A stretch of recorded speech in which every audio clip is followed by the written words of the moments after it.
جو بندہ سانس روک کے اس کو پڑھ لے، سانس روک، اس کا دل روشن، اس کے جذبے روشن، اس کو ولایت ملتی، اس کو روحانیت ملتی، اس کو برکتیں ملتی ہیں، اس کو خیریں ملتی ہیں۔ چھوٹا سا لفظ ہے، کیوں؟ فرشتوں کی تبدیلی کا وقت ہے۔ عصر کے وقت جو بندہ عمل کرے گا اس کو 2 فرشتے ملیں گے، آنے والے بھی جانے والے۔ کسی بھی نماز میں 2 فرشتوں کی آمد نہیں ہوتی، ایک فجر میں اور ایک عصر میں، ایک آنے والے ایک جانے والے۔ آنے والے کہیں گے یا اللہ یا لا یجلیھا لوقتھا الا ہو، پڑھ رہا تھا، اللہ پاک فرمائیں گے اس کا جذبہ کیا تھا؟ یا اللہ اس کا جذبہ تھا دل روشن ہو جائے، زندگی روشن ہو جائے، اندھیروں سے نکل جاؤں، دل کی دنیا آباد ہو جائے، من کی دنیا آباد ہو جائے اور جذبوں کی دنیا آباد ہو جائے، یا اللہ یہ جذبہ تھا۔ اور ایک فجر کا وقت ہوتا ہے جس فجر کے وقت میں یہ 2 چیزیں تبدیلیاں ہوتی ہیں۔ عصر کے وقت ایک اور بھی فیصلہ ہوتا ہے، وہ اولاد اور نسلوں کا فیصلہ ہوتا ہے۔ یہ میری بات یاد رکھیے، اولاد اور نسلوں کا فیصلہ عصر کے وقت ہوتا ہے۔ اس لیے فرمایا جو بندہ عصر کے وقت یا رحمان پڑھے، میں جو بندہ عصر کے وقت 11 بار یا رحمان پڑھے گا، کیا پڑھے گا؟ صرف 11 بار یا رحمان پڑھے گا عصر کے وقت، اللہ اس کی نسلوں کے فیصلے فرماتے ہیں۔ بڑی قیمتی بات، نسلوں کے فیصلے فرماتے ہیں، نسلوں، اللہ اس کی نسلوں کے فیصلے۔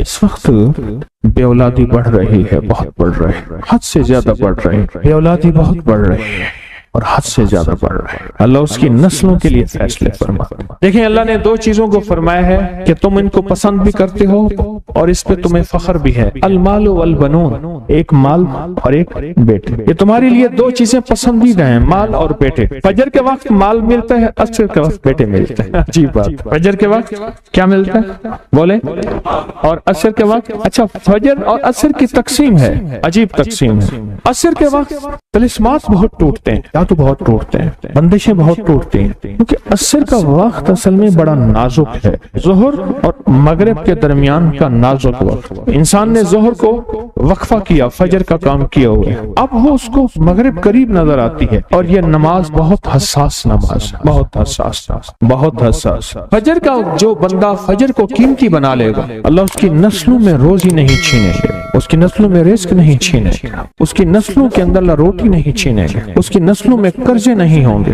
اور اس کی نسلوں میں فقر نہیں ہوگا، اس کی نسلوں میں غربت نہیں ہوگی، اور اس کی نسلوں میں مفلسی نہیں ہوگی۔ اور لفظ مفلسی فلوس سے ہے، فلوس کہتے ہیں مال کو، پیسوں کو، عرب میں کہتے ہیں فلوس معافی، پیسے نہیں ہیں، مفلسی فلوس سے نکلی۔ اللہ پاک اس کی نسلوں سے مفلسی نہیں دیں گے جو فجر کے وقت کو قیمتی بنا لے۔ تھوڑا سا وقت فجر کا، اور ہے نازک سا وقت، عصر کا وقت بھی بڑا نازک سا ہے، آیا اور گیا۔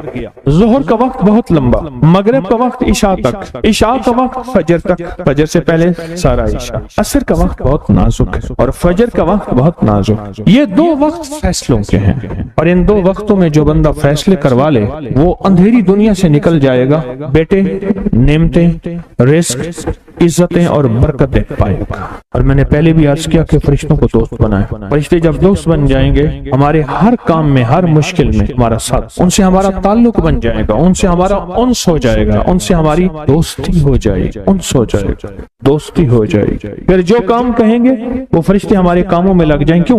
اللہ نے فرشتے بنائی اس لیے ہیں، اور اگر ان کو ہم کام کہہ رہے ہیں تو یہ شرک نہیں ہے، اللہ نے تو بنائی ہماری خدمت کے لیے ہے۔ مثلا ایک بندہ اپنے کسی خادم کو کہتا ہے مجھے پانی پلا دے، تو ساتھ بیٹھا کہتا ہے کہ شرک کر رہا ہے۔ کیوں؟ تجھے تو اللہ سے پانی مانگنا تو بندے سے مانگ رہا ہے، تجھے تو اللہ سے مانگنا تھا، بندے سے کیوں مانگ رہا ہے؟ وہی اللہ نے اس بندے کو میری خدمت کے لیے مقرر کیا ہے، میں اس سے اگر مانگ رہا ہوں میں مجرم تو نہیں ہوں۔ عصر کے وقت کو قیمتی بنا اور فجر کے وقت کو قیمتی بنا۔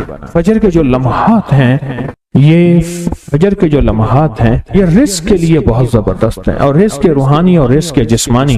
جو کہتے ہیں میرے گھر میں رزق ختم نہ ہو، میری نسلوں میں رزق ختم نہ ہو، اور میری نسلوں میں فاقے نہ ہو، غربت نہ ہو، بڑے تمنگر دیکھے، بڑے مالدار دیکھے، ایسے لوگ دیکھے جن کے پاس خزانے ہی خزانے تھے، لیکن فقر اور فاقے کی جب لپیٹ میں آئے تو ہر چیز ختم ہو گئے۔ کیونکہ جب دینے پہ آتا ہے